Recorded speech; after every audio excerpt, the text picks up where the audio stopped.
नमस्कार भावांनो, बैलगाडा क्षेत्रातील वेगाचा शेवट पंचम हिंद केसरी सर्जा. पंचम हिंद केसरी सर्जाचा पैरा कोणासोबत फिक्स झालेला आहे हे मी तुम्हाला 100% आणि खात्रीशीर सांगणार आहे उद्याचं होणार पुसेगाव हिंद केसरी मैदानासाठी. तर भावांनो, थोडे तास म्हणजे एक ते 2 तासच अवधी शिल्लक राहिलेला आहे लाईव्ह लॉट्स पुकारायला. तर भावांनो, आज लाईव्ह लॉट्स पुकारतील पण कोणाला काहीही कळणार नाही. मी जे नोंदीचे नंबर असतात त्यांना कॉन्टॅक्ट केलं, त्यांना विचारलं की बैलांची नावं पुकारणार आहेत का मालकांची नावं पुकारणार. त्यांनी स्पष्ट सांगितली फक्त नंबर पुकारणार आहेत.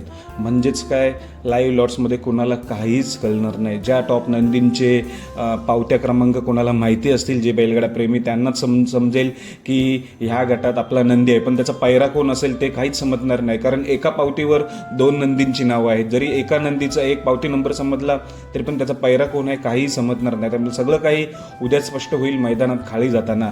त्यामुळे आता थोड्या वेळातच सेवागिरी महाराज यांची आरती होईल 12 वाजता आरती झाल्यानंतर 12:30 किंवा 1 वाजता लाईव्ह लॉट्स चालू करतील. पण काही कळणार नाही, काही बघूनच अर्थ नाही आहे. तर असं महत्त्वाचा विषय काय, वेगाचा शेवट सर्जाचा पैरा कोणासोबत. तर जेवढे काही अजून पैरे समजले ते मी फास्टमध्ये सांगतोय.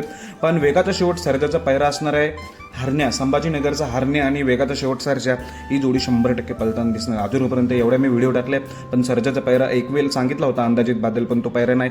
हरण्या संभाजीनगरचा आणि वेगाचा शेवट सर्जा ही जोडी 100% पलताना दिसणार आहे. आणि इतर पैरे बघा, मी फास्टमध्येच सांगतोय. संभाजीनगरचा जो लखन आहे, लखन आणि स्वर्गीय पंढरीशेठ फडके यांचा सर्जा ही जोडी 100% पलेल. बिंदोडचा बादशाह मथुर आणि साखरवाडीचा बावरे ही जोडी 100% पलेल.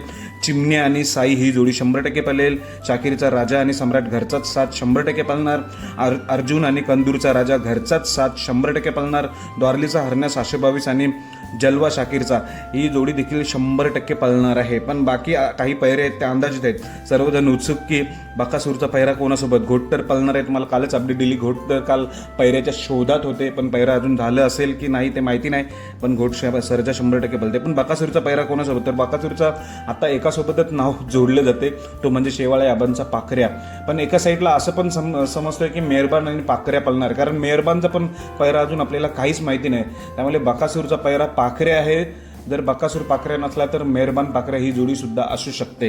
पण बकासूरचा एक धप्पाच असतो, काही कळत नाही. एक प्रकारे एक जोक म्हणून सांगतोय, कॉमेडी म्हणून एका नंदीचं नावं ठेवायला लागेल की धप्पासोबत पळणार आहे. काही कळत नाही. बकासूरचं मैदानात जाईल तेव्हाच कळेल. पण बकासूर पाखऱ्या असण्याची शक्यता, जर बकासूर पाखऱ्या नसला तर मेहरबान पाखऱ्या. तर बेस्ट ऑफ लक सर्वांना पुसेगाव हिंद केसरी मैदानासाठी. धन्यवाद भावांनो.